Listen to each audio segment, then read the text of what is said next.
Hi everyone, in today's lesson we are going to cover section 2.4, which covers special pairs of angles, and section 2.5, which covers perpendicular lines. Our first special pair of angles are complementary angles, and they're defined as being two angles whose measures have the sum of 90 degrees. Now there are a few different ways you may see this in a diagram. First of all, we just have a triangle, and we know that this angle is 90 degrees, then the remaining two angles, which I'll call angles R and T, must be complementary, because in a triangle the angles have to add up to 180 degrees. So if we have 90 degrees taken care of with the right angle, then the remaining two angles have to be complementary. They have to have a sum of 90. So angle R and angle T in this particular picture would be an example of a complementary pair of angles.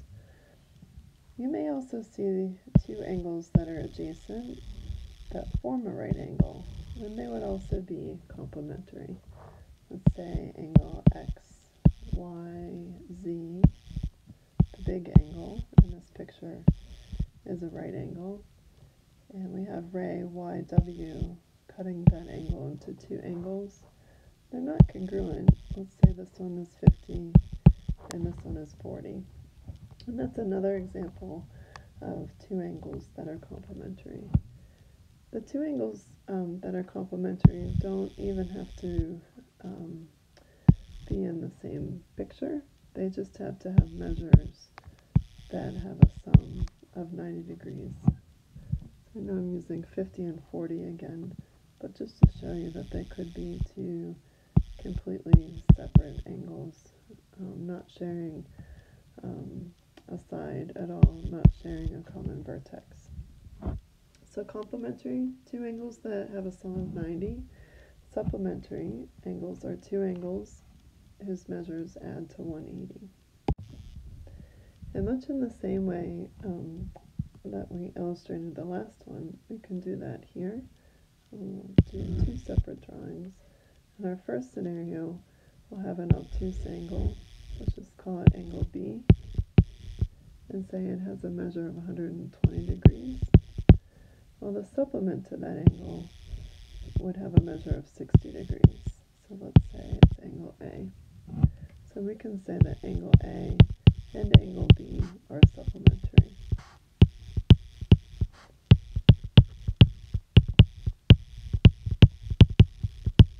Something really common in geometry is a diagram where we have a straight angle and then we have a ray coming up. And in this particular case, this straight angle, or the line, has points D, E, and F on it. We have point G up here. Okay, so we have 180 minus X for our first angle, and we have X for the second angle. So in this particular picture, the two angles have a sum of 180, so angle DEG is supplementary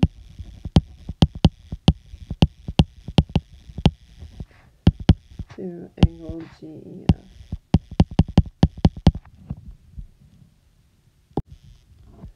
Right, sometimes in geometry we have word problems, and our first example is one of these. It says a supplement of an angle is 3 times as large as a complement of the angle. Find the measure of the angle. So what we want to do first is establish a way to represent all three of these angles. So I'd like you to make a list. We have our angle, which we're going to call X. We have our supplement, and then we have our complement. So if we want to represent our supplement, what we need to do is take 180 degrees and subtract X from it. So for example, if our angle was 60 degrees, the supplement would be 120. The complement would be 90 minus X. Now this is important to do every time you see a word problem, just like this one. And then you can write your equation based off of this. Where we see a supplement of an angle, you're going to replace it with 180 minus X. The word is gets replaced with an equal sign. 3 times as large means we're going to multiply 3 by something. And it's being multiplied by the complement of the angle, which we are going to replace the word complement with 90 minus x.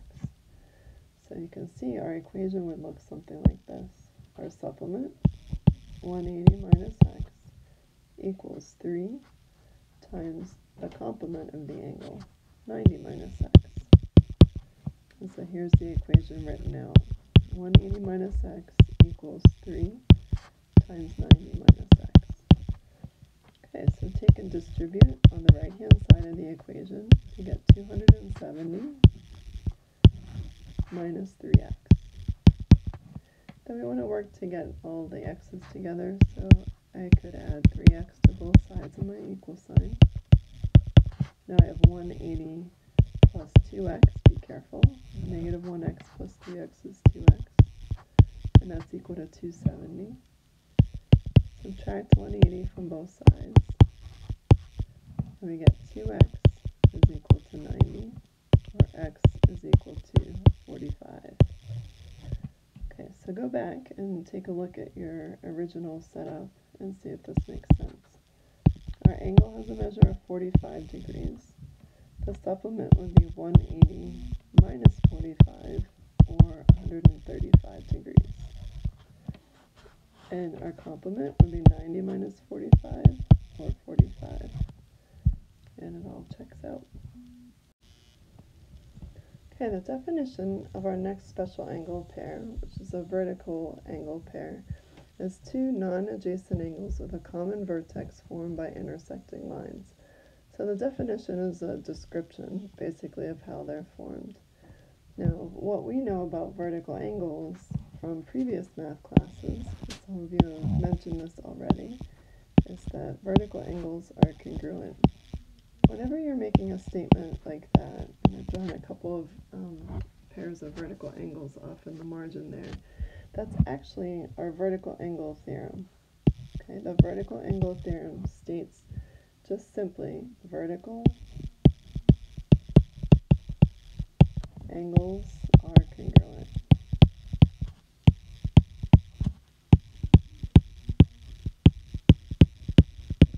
Alright, so we're going to take a look at the proof of this theorem. Okay, so it says we're given that angle 1 and angle 2 are vertical angles in this picture. Right, so we can't just jump in and say they're congruent, because that's what the theorem says, and we're trying to prove this actual theorem. So we want to get our proof set up, 2-column form, statements on the left, reasons on the right, and you don't have to write out the word statement, the word reason. You can just use S and R. So in statement 1, we'll say angle 1 and angle 2 are vertical angles.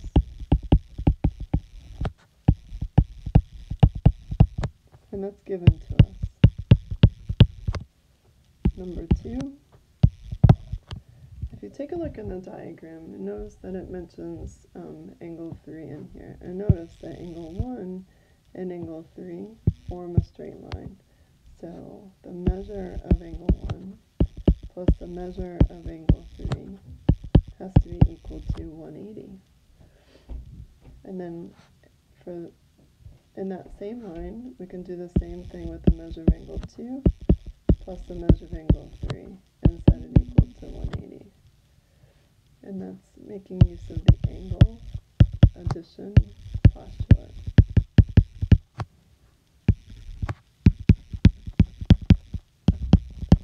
If you notice what I did here, I got them both sums equal to 180, therefore they have to be equal to each other.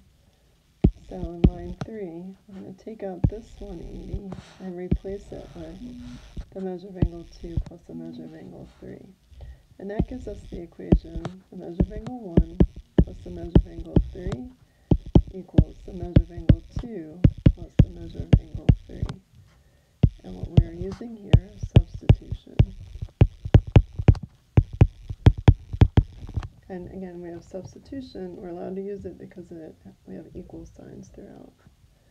Okay, now now comes the obvious. We are going to say that the measure of angle 3 equals the measure of angle 3. That's by the reflexive property. Now this is a step that you have to take anytime you are trying to subtract the same amount from both sides of an equation, or if you're trying to add the same amount to both sides of the equation. So it states, I know it's something obvious, but we have to put it in there as a line, and then we get to do that subtraction. And when we subtract the measure of angle 3 from the left side and from the right, that leaves us with the measure of angle 1 equals the measure of angle 2. And that reason, how we got there, was again by doing subtraction.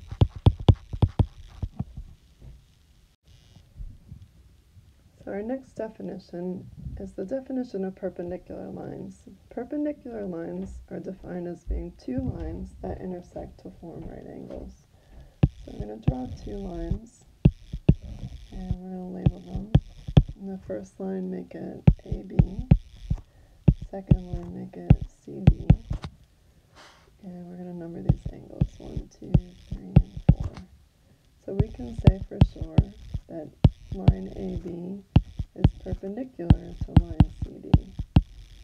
So this right here in the center is the symbol for perpendicular too. Okay.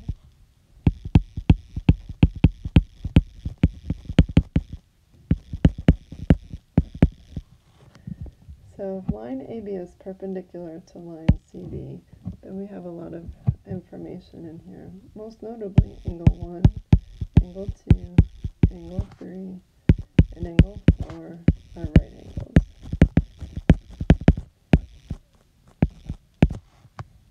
Sorry, that says angles, really. Let me try that one more time. Spell it out. Okay, the definition of perpendicular lines can be used two ways, and this is important to know for proofs. So I'm going to draw a line down the center. Alright, if two lines are perpendicular, then you can say an angle is a right angle. That's the first way we use it. Okay, for example, if we were told that line L is perpendicular to line M,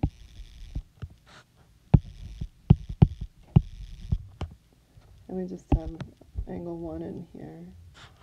So if line L is perpendicular to line M, then angle 1 is a right angle, and the measure of angle 1 equals 90 degrees. Okay, the second way that perpendicular lines can be used, or the definition of perpendicular lines can be used, is if two lines form a right angle, then you can say the lines are perpendicular. And I know you're thinking, well, isn't that the same thing? Well, in the first case, we know the lines are perpendicular first, and then our conclusion is we have a right angle. In the second case, we know we have the right angle first, then we conclude that the lines are perpendicular. So in the second case, what you would know first is that angle 1 is a right angle, so if the measure of angle 1 equals 90, then we can say L is perpendicular to M. Right, so notice the change in the order. And the reason this can be used in two different ways is that any definition can be written as a biconditional statement.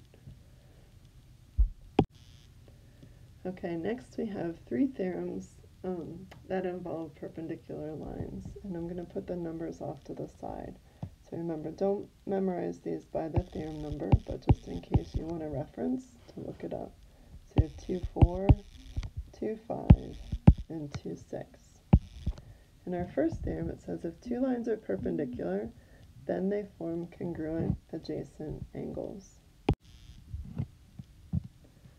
Okay, so what you would see in your picture is line L perpendicular to line M. So if L is perpendicular to M, then we can say for sure that angle 1 is congruent to angle 2. Notice that we didn't say, or we didn't make the conclusion that the measure of angle 1 is a right angle or the measure of angle 2 is a right angle. That would be using the definition of perpendicular lines. So this particular theorem is very specific. If our lines are perpendicular, it creates two angles that are adjacent to each other and congruent. So you'd use this theorem if you're trying to prove a pair of angles congruent. Our next theorem, section 2, or theorem 2.5, says if two lines form congruent adjacent angles, then the lines are perpendicular. It's just the converse of theorem 2.4.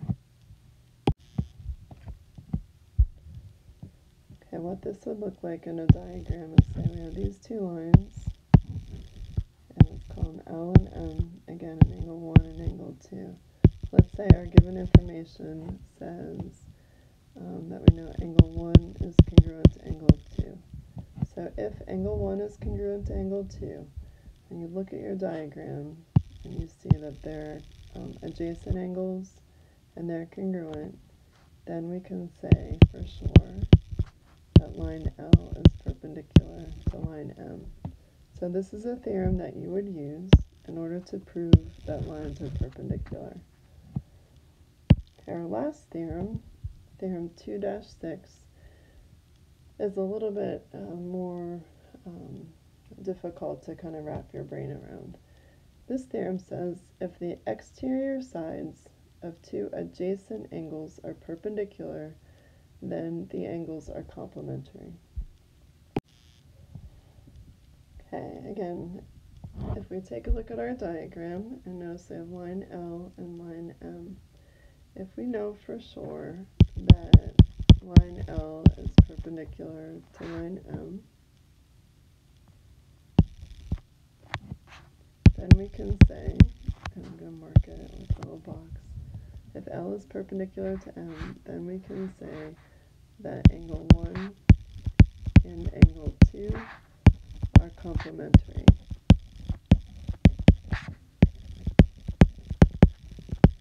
And one thing I just want to point out, complementary, when it refers to angles that add up to 90 degrees, it's spelled with an E. Complementary is spelled with an I, is giving somebody a compliment. So different kind of complementary here. All right, next we're going to practice with some of these theorems and definitions next.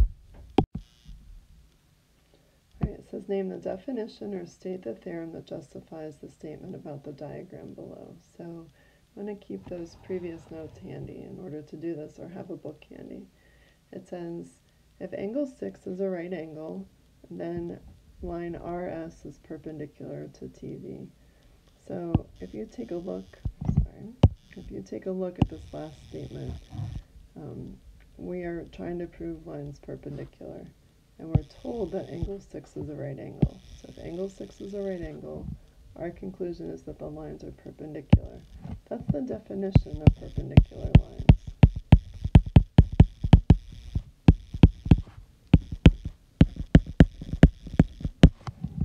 Okay, and number 2, it says if RS is perpendicular to line TV, then we can conclude that angles 5, 6, 7, and 8 are right angles. Right? If those lines are perpendicular, that's what we're starting with. We've got perpendicular lines, then they form right angles. That's also using the definition of perpendicular lines. Okay, so again in number 6, I mentioned a right angle first. We have perpendicular lines. Number 7 mentions the perpendicular lines. We have right angles. All right, we're going to switch it up. All of these are not definition of perpendicular lines, even though the first two were. Number 3 is something a little different. All right, it says if RS is perpendicular to TV, line TV, so line RS perpendicular to line TV, then angle 8 is congruent to angle 7. It's saying that then these two angles are congruent. Right. If you flip back to your theorems and you take a look, we have a theorem that says if two lines are perpendicular, and you can use symbols when appropriate, then they form congruent adjacent angles. Notice that we didn't, it doesn't say anything about the angles being right angles or 90 degrees, so that's why we're not using definition of perpendicular lines. Okay, number 4, it says if line RS is perpendicular to line TV, then the measure of angle 6 would be 90 degrees. That's back to using the definition of perpendicular lines. All right. Number 5 says if angle 5 is congruent to angle 6, so if angle 5 right here is congruent to angle 6, then line RS is perpendicular to line TV. So we have congruent adjacent angles. We get to conclude that the lines are perpendicular. That's using the converse of the theorem mentioned in number 3. So I'm just going to write a note that it's going to be the converse. So we would say if two lines intersect to form congruent adjacent angles, then the lines are perpendicular.